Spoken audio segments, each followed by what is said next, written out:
स्वागत है दोस्तों, एक बार फिर से लेटेस्ट अपडेट के साथ हार्दिक हार्दिक अभिनंदन करता हूं, बहुत बहुत स्वागत करता हूं।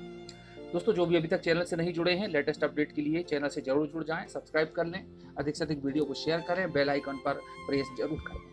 बहुत ही महत्वपूर्ण जानकारी है और जानकारी है शिक्षकों की भर्ती से। तो जी हाँ दोस्तों, अभी हाल ही में बहुत बड़ी संख्या में शिक्षकों की भर्ती के बाद में संस्कृत के शिक्षकों की भर्ती की योजना गवर्नमेंट के द्वारा बनाई गई है। मुख्यमंत्री शिवराज सिंह चौहान ने भगवान विष्णु के जो छठे अवतार हैं परशुराम जी, उनकी जयंती के अवसर पर कई ऐसी घोषणाएं की हैं और इन घोषणाओं का जो सर्वाधिक लाभ है वह ब्राह्मण समाज को मिलेगा। स्कूलों में संस्कृत के जो विषय के रिक्त पद हैं उन पर अतिथि शिक्षकों की भर्ती की जाएगी। तो ये घोषणा परशुराम जी की जयंती पर की गई। तो दोस्तों, घोषणाएं क्या की गई हैं ये हम डिटेल में बात करें उससे पहले आप शॉर्ट में देख लें कि 2600 रिक्त पदों पर चरणबद्ध रूप से भर्ती की जाएगी माध्यमिक शिक्षकों के और उच्च माध्यमिक शिक्षकों के। और दोस्तों, उनका जो विषय होगा वो होगा संस्कृत का। चलिए, अगला पॉइंट है कि ऐसे मंदिर जिनके साथ कोई भूमि या संपत्ति नहीं लगी है, उन मंदिर के पुजारियों को 5,000 रुपए प्रति माह मानदेय दिया जाएगा। तो दोस्तों, बहुत ही महत्वपूर्ण जानकारी दी है।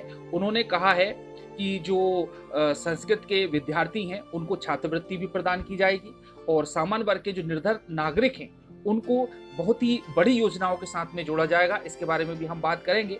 और जैसा मैंने आप लोगों को बताया कि मौका था भगवान विष्णु के छठे अवतार परशुराम जयंती के अवसर पर मुख्यमंत्री शिवराज सिंह चौहान जी ने घोषणा की है। अतिथि शिक्षकों के लिए भी भर्ती की बात उन्होंने, साथ में ही अभी हाल ही में बहुत बड़ी संख्या में शिक्षकों की भर्ती की गई थी। और उनका कहना है कि मुख्यमंत्री शिवराज सिंह चौहान जी ने कहा है कि मंदिर में भगवान श्री परशुराम की प्रतिमा स्थापना समारोह के समय वो संबोधित कर रहे थे।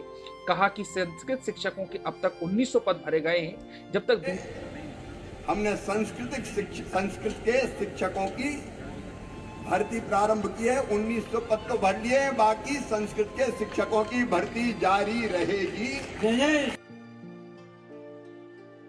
कार्यक्रम में सीएम शिवराज सिंह ने पुजारियों का मानदेय बढ़ाने का ऐलान भी किया है।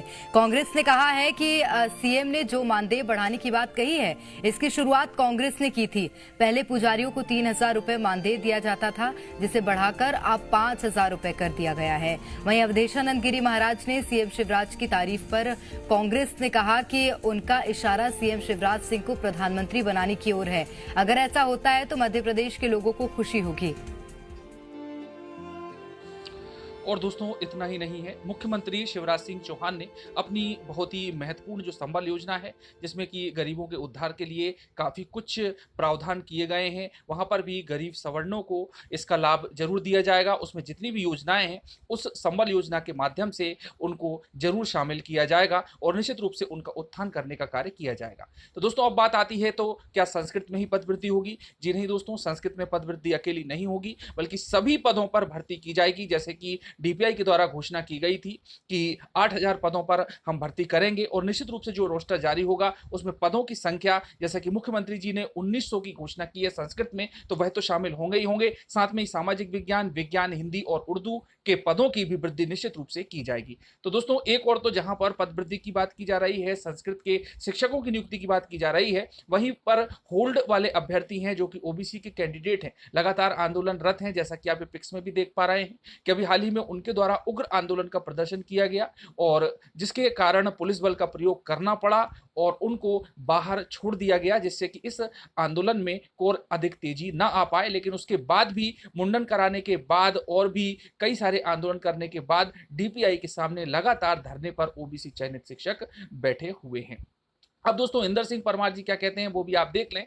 तो इनका कहना है कि प्रदेश सरकार ने 27% आरक्षण के आधार पर भर्ती कर दी, लेकिन 3-4 विषयों में कोर्ट का स्टे है। उसको हमने 14% आरक्षण दिया है, 13% आरक्षण होल्ड पर है। धरने पर बैठे उम्मीदवारों को समझ ही नहीं है कि कोर्ट में केस चल रहा है और अंतिम निर्णय आने तक कुछ नहीं किया जा सकता।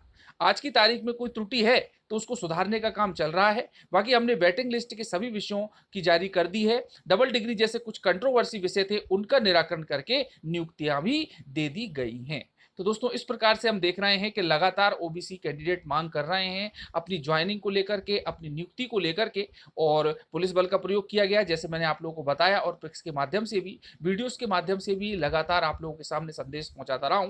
पर मुख्यमंत्री जी की जो घोषणा रही है कि संस्कृत के पदों में वृद्धि होगी, तो इससे निश्चित रूप से दोस्तों इंडिकेशन मिलता है कि सभी पदों के लिए बहुत जल्द ही वर्ग 1 और 2 के लिए नोटिफिकेशन जारी किया जाएगा और संस्कृत के साथ में सभी पदों की वृद्धि होगी। तो दोस्तों सभी को शुभकामनाएं, मिलते हैं अगले वीडियो में। धन्यवाद। जय हिंद, जय भारत।